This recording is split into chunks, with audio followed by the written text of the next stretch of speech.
Қайырлы күн баршаңызға. Бүгін морковь по-корейски на зиму жасаймыз. Қысқа дайындық. Бізге керегі морковь керек. Морковьті мынандай теркеден өткіземіз. Шекер, тұз, бұрыш, қызыл ащы бұрыш, сұйық май, уксус 9%, пияз, чеснок, приправа морковь по-корейски. Ал кеттік. Чеснокты теркінің мелкий теркісінен өткіземіз.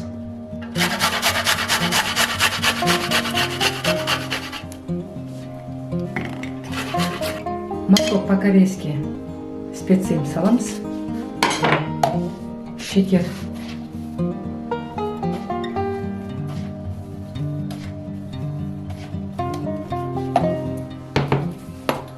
Қанша салу керек екен видеоның соңына жазып кетемін. Тұз.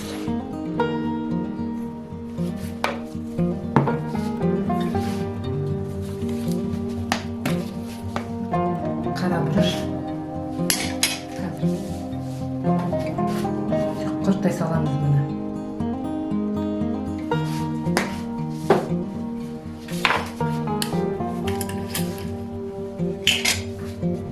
Тоғыз проценттік уксусты қазір өлшеп 100 миллиграмм.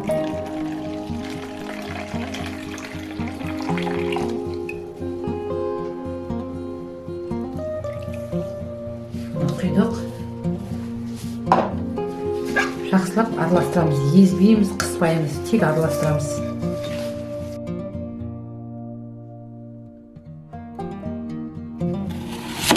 Енді 100 грамм сұйық майға мына 2 пиязды қуырамыз. Өлшеп аламыз 100 грамм майда. Осыған 2 пиязымызды қуырамыз.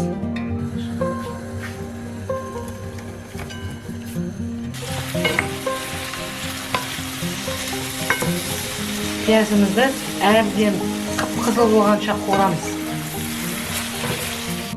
Пиязды осындай қылып қызартамыз. Мұны осындай көлемде ащы қызыл бұрышты ортасына саламыз. Жаңағы қатты қуырылып жатырған майымызды құямыз үстіне. Через сито мына бізге уже қызарған пиязы керек емес.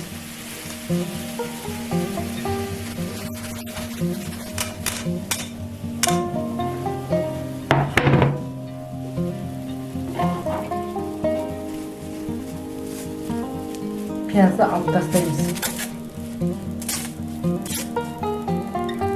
Ащы қызыл бұрыштың үстіне майды құйып жібердік.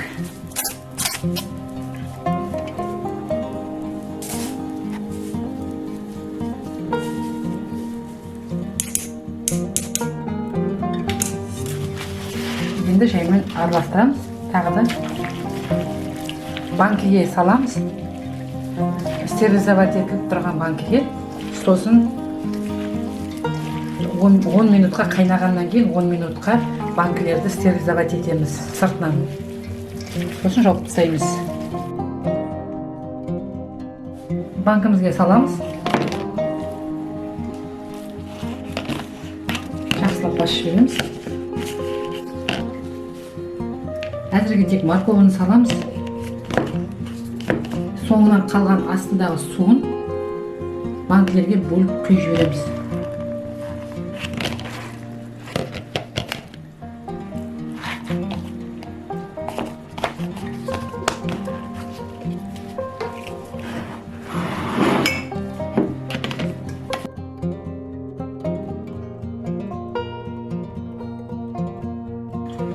Мына қалған, түбінде қалған суын бөліп құямыз.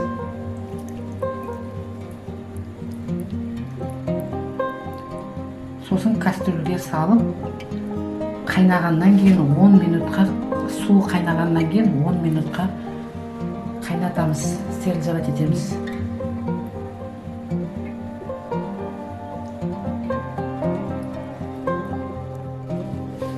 Кастрюльге тряпканы төсейміз.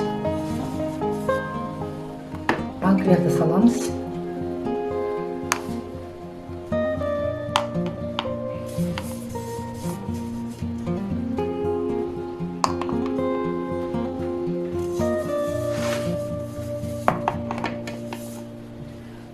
Енді просто крышканы просто жауып қоямыз.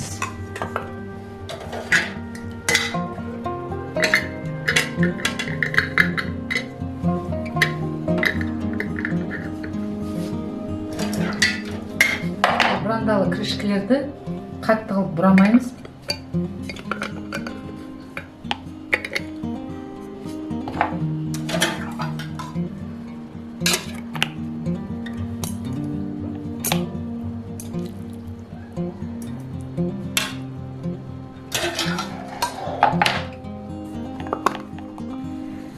Енді банкамыздың үстіне жылы су құямыз. Салқында емес, ыстықта емес, жылы су. Қандай көлемге дейін құюымыз керек, қазір көрсетемін сіздерге.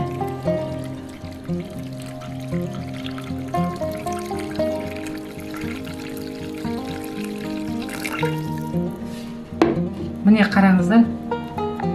Мына кертеш болады ғой, сол кертешке дейін құйылады. Егер де өте толтырып құйып жіберсеңіз, қайнағанда банкіге су кетіп қалады. Сол үшін мына осындай кертешке дейін қараңыздар. Осы жерге дейін құйылады тек қана су. Енді газге қоямыз. Қайнағаннан кейін 10 минут орташа отқа пісіріп аламыз. Ал банкіміз қайнады, дайын болды. Енді крышкасын жабамыз.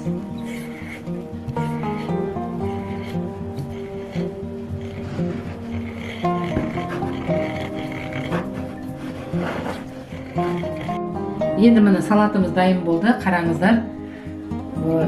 3 килограмм морковтан жарты литрліктің 5-6 шықты. Мынаның өзі, бір банкының өзі 2-3 тәрелкеге сыяды. Мен нығыздап салғаным.